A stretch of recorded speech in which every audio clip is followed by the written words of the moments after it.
to sell cars. Well, car necessity yan guys. Diba? Lahat ng tao gusto magkakotse. Lahat ng tao na nangarap magkakotse. And most of us naman, naaabot naman natin, lalo magsipag tayo. Tama?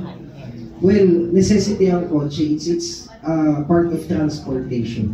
And having the means to sell one, kahit na nasa bahay ka, kahit na may ibang trabaho, kahit na wala ka sa Pilipinas, kahit na magbebenta ka ng kotse sa Luzon pero nasa Mindanao ka, having the means to do that through online, using the system, the platform, MCARS PH.